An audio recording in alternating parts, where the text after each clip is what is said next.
This is KGW News at 11. And it is election night in Portland. A presidential election and mayoral race still yet to be decided tonight. And it's not just the results people are watching for, but how people in this city will react. Hundreds of protesters have been out marching in town this evening.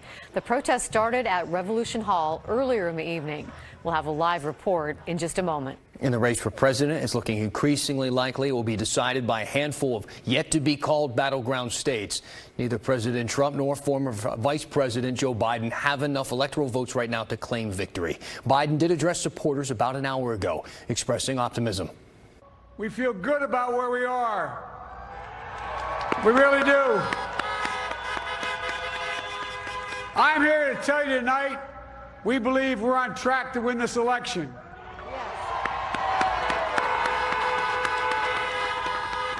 We knew because of the unprecedented early vote and the mail-in vote that it was going to take a while. We're going to have to be patient until the hard work of tallying the votes is finished. President Trump also plans to speak tonight. We will carry that live when it happens. Here's a look at the electoral map. Michigan, Wisconsin, and Pennsylvania are poised to play a huge role in determining a winner, which means we won't have many answers until at least tomorrow. We are also waiting, though, on the winner in Portland's race for mayor. The incumbent mayor, Ted Wheeler, right now leading challenger Sarah Iannarone. Thank you for joining us right now at 11 o'clock. We have a lot to cover, from the remaining races to protests to some notable measures that passed in Oregon, like one involving magic mushrooms for medical purposes. Also, we'll be basing our election calls tonight on reporting from NBC News, the Associated Press, and the Oregonian. Let's begin with Kylie Boshi and the local reaction to a very tight presidential election. Kyle. Laurel, this was the 9th consecutive presidential election in which Oregon voters picked a Democrat, Joe Biden. Democratic presidential candidate Joe Biden easily won in the state of Oregon. The former vice president takes all 7 of the state's electoral votes. All right. Early on election night, we spoke with Biden supporters across the state. We're at the risk and point of, frankly, losing our place in the planet, on the planet. It's reinvigorating my faith in America that we'll do this. As a woman of color, I am optimistic tonight that we're going to foster change. This election hasn't just been about Trump versus Biden, but it's about the morals of the country. Nationally, the race for president is too close to call. Early in the evening, members of the state Republican Party were upbeat and positive about Donald Trump winning re-election. You know, we're the grand optimistic party, and I think we believe that the president has exuded optimism and a belief in the future of what we can do. The choice could not be more clear about the future of Oregon and the future of the United States of America. Oregon hasn't voted for a Republican presidential candidate since 1984, and this election was no different. Joe Biden appears to have won 9 counties in Oregon, the same number as Hillary Clinton 4 years ago. Kyle, thank you. Let's take a look now at the latest numbers in the mayoral race. We have Ted Wheeler with a lead over Sarah Iannarone, but again, it's too close to call at this point. You can see there is a substantial write-in vote. This was expected to be a close race. That's exactly what we got tonight. Let's turn to Pat Doris. He's been following this one for us. And Pat, neither candidate talking not yet tonight. Right, Dan. Well, the numbers haven't budged in about an hour, and there's a ton of votes that have already been cast, but there's a decent number still left. Ted Wheeler does go into the night with a substantial advantage, though. He's about 20,000 votes up, 327,000 votes cast, and really not that many left to go. But there still is a mathematical way that Sarah Iannarone could win this. So she tweeted out a little while ago that she was going to bed and that she'll continue to be an activist, win, lose, or draw. Okay, she didn't say the draw, but she said win or lose, she'll still be an activist and still moving forward. I've been trying to talk to the Wheeler camp, and I'm not hearing anything from them. So I think that everybody's just saying, okay, it's a late night, we're going to go to bed, we'll pick this up in the morning, but things are looking very good for the incumbent, Ted Wheeler. Back to you. Thank you, Pat. And there is a shakeup on the Portland City Council, though. Mingus Mapps has easily defeated incumbent Chloe Eudaly with about 56% of the vote. This was Mapps' first campaign for office. He told us he's ready to get to work and he wants to see civility return to politics. I want to get us to a place where we can open up our hearts again. One of the things that has distressed me over the course of the campaign is the degree to which Portlanders have been talking past each other, but not necessarily to each other. I think that it's time for a new kind of politics where we come together and try to focus in on solving our city's problems. Eudaly was voted out after just one term following her own surprise win in 2016. Control of the U.S. Senate also hangs in the balance tonight.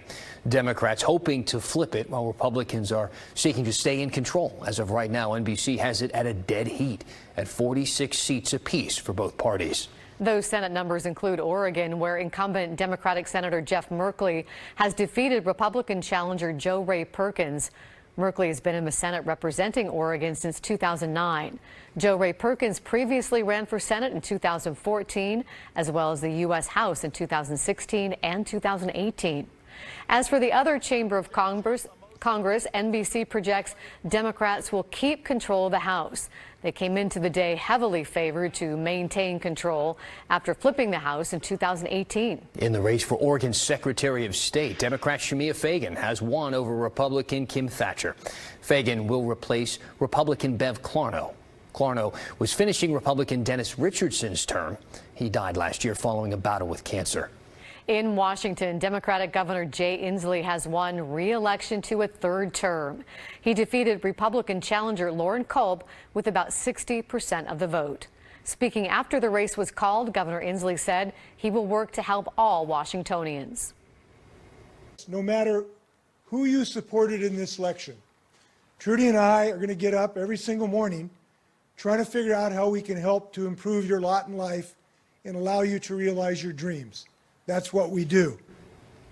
Inslee also called Washington's record voter turnout a win for democracy. And now to a congressional race playing out in Southwest Washington. You can see Republican Jamie Herrera Butler has a 54 to 46% lead over her challenger, Democrat Carolyn Long. This has been a hard-fought contest, and Tim Gordon has been following it all along. Tim, this is a big district, too. Laurel, it is a big district. It includes Clark County, of course, but several more rural counties as well. And Herrera Butler is trying to keep the seat she's had since 2010. A hard-fought battle, to say the least, in a rematch that again pitted Republican Jamie Herrera Butler against the toughest opponent she's ever faced. Carolyn Long lost by just 5 points to the incumbent in 2018. Right now, the deficit is a little greater than that, and Herrera Butler is more than happy about it. So I'm elated. I am floored. I'm thrilled. I was told, by naysayers outside of this region, the Republicans are all going down. And I had to smile because I thought, you can't tell people here what to do. They're going to do what they think is right. And looking at the numbers that I'm seeing so far, I think I have confidence that they're going to hold out.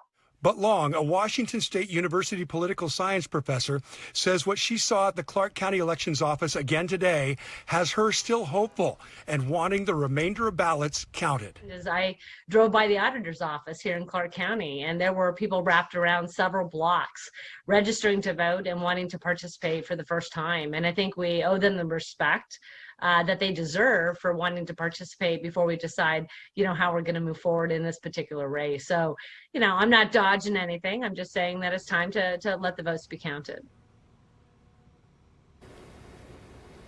All right. Thank you so much to Tim Gordon for that. We have an update just in on the mayoral race in Portland. The Oregonian is calling it for Ted Wheeler, the incumbent. He is the first mayor to win a second term since Vera Katz in 2005. This is just in, as we told you at the top of the show, it was undecided at that point. Again, Mayor Ted Wheeler has won re-election. Let's pivot back to Washington now. Voters have approved Referendum 90.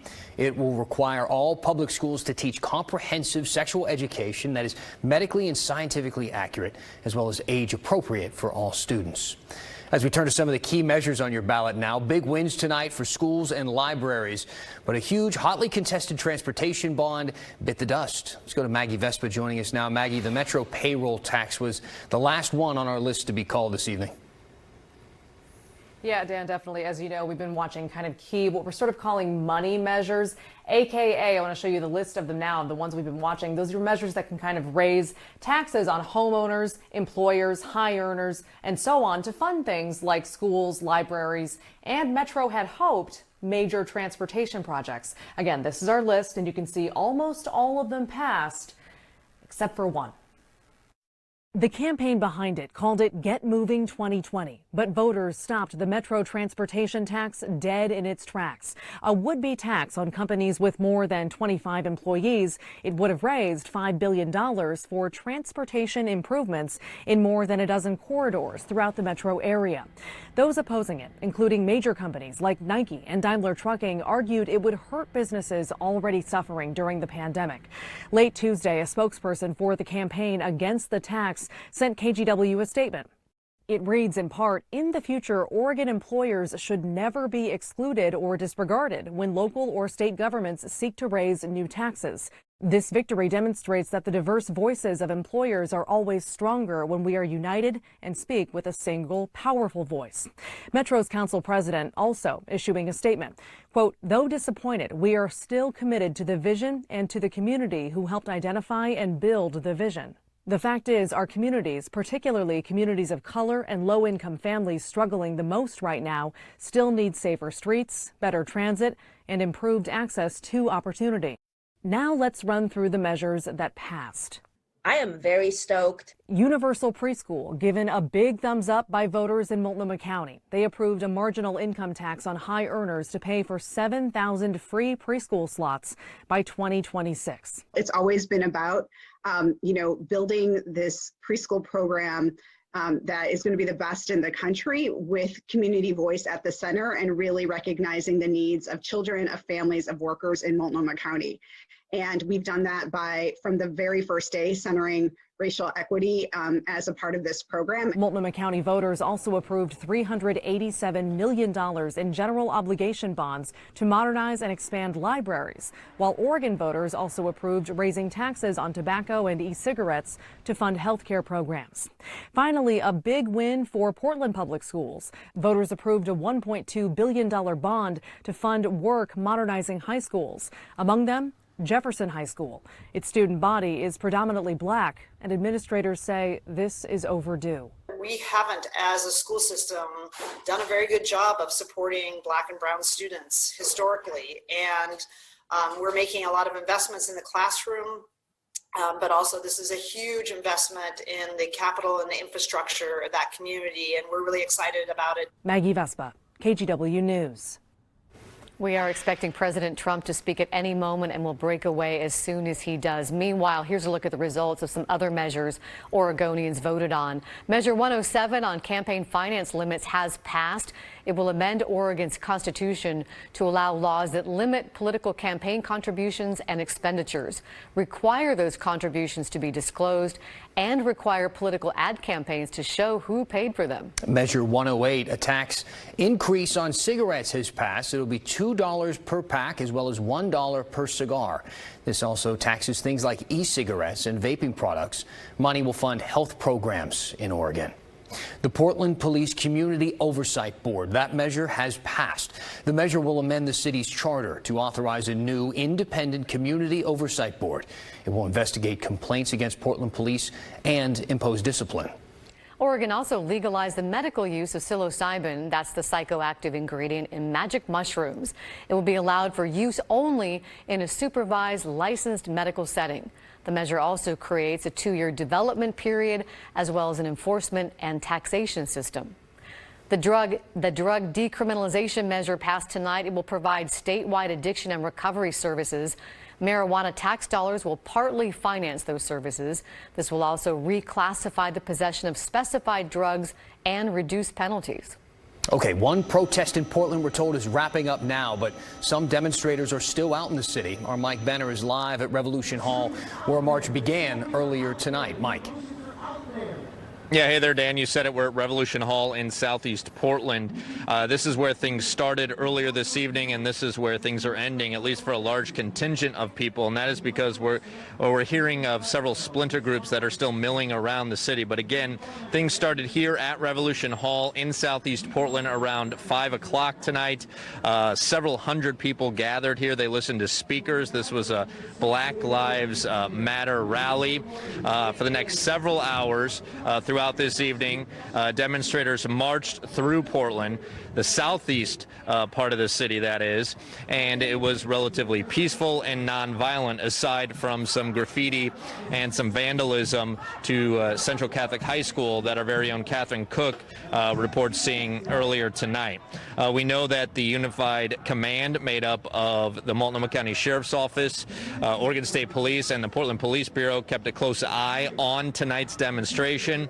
But as of 11 o'clock tonight, Public Information Officer Chris Lytle said that Unified Command did not have to engage demonstrators at all this evening. So that means, again, that this was a relatively peaceful and nonviolent event.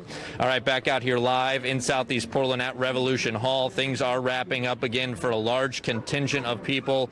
There are still some speakers that are addressing the crowd, but other than that, it is a quiet evening out here in Southeast Portland. We'll keep an eye on things and bring it to you on air or online as things develop. For now, let's send it back to you. You got it, Mike. Thank you for the update.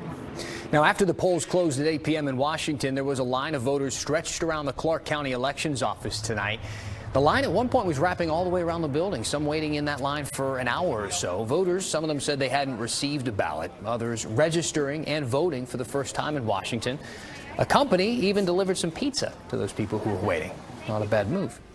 As we await for President Trump to address the nation here, we're going to continue our election coverage coming up, including Oregon's race for the U.S. House and some of the mayor's races outside of Portland.